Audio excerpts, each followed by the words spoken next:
माझे नाव ईश्वरी विनाथ पांडे, इयत्ता 5वी। माझे आवडते पुस्तक मालगुणचा सिद्धू। मला यातील खूप गोष्टी आवडतात। यातील सर्वच गोष्टी खूप मजेच्या आहेत। यातील 2 भूतांच्या गोष्टीही आहेत।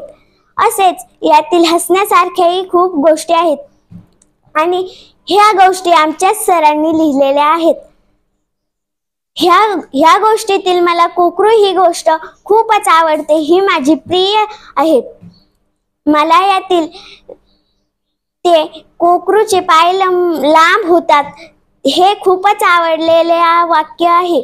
मला या वाक्यातील खूप चांगले शिकायला मिळाले। आमच्या सरांनी खूप छान गोष्टी लिहिल्यात, मला त्या खूप आवडतात।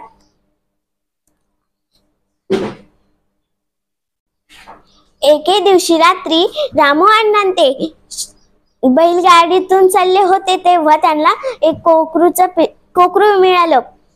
तेव्हा ते म्हणाले, आबा याला आपण घेऊ घरी। मग ते घ्यायला लागले तेव्हा त्यांच्या हातातून ते कोकरूचे पायच लांब झाले। मग लगेच ते आबा म्हटले, अरे सोडून दे त्याला, चल आता घरी, खूप रात्र बी झाली, एक तर मला भूताची पण भीती वाटते। मग असं म्हणत त्यांनी ते कोकरू हातातून खाली टाकलं आणि गेले।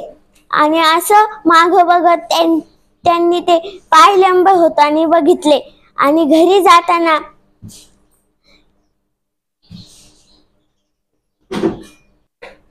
सिद्धू, मीरा, शिरा यांचे भावविश्वही साकार होते। तसेच एक दिवस ते समुद्रापाशी बसले होते। त्या शिरोला गावाला जायचं होतं, पण तो म्हणे मला नाही जायचं, मला हे चांगलं समुद्र, मालगुंड हे सोडून नाही जायचं, मी नाही जाणार। मग सिद्धू म्हणाला, ठीक आहे, आपण इथेच खूप खेळू। मग शिरू म्हणाला, हो, हे पुस्तक मालगुंडच्या भूमीवरती लिहिलेले आहे। हे पुस्तक खूप छान आहे। यातील नातेवाईक, परिसर, आजूबाजू यातील खूप छान आहेत। हे कोकण खूप सुंदर असेल। मला हे कोकणावरील पुस्तक खूप आवडले।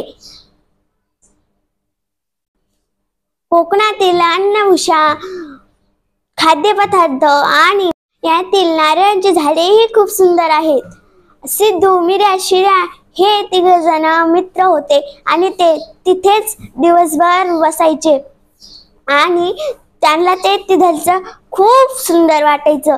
आणि ते शिरू एकदा कधी शिरू सिद्धाच्या घरी जेवायला जायचा। ते तिघ जण खूप सुंदर खेळ खेळायचे आणि मला त्यातील गोष्टी खूप आवडतात। कोंबडा चोर, कोकरू, ह्या 2 माझ्या आवडती गोष्टी आहेत। मला ह्या गोष्टी खूपच आवडतात। वाचन महोत्सव 2024 अंतर्गत मी याचा सारांश सादर केला।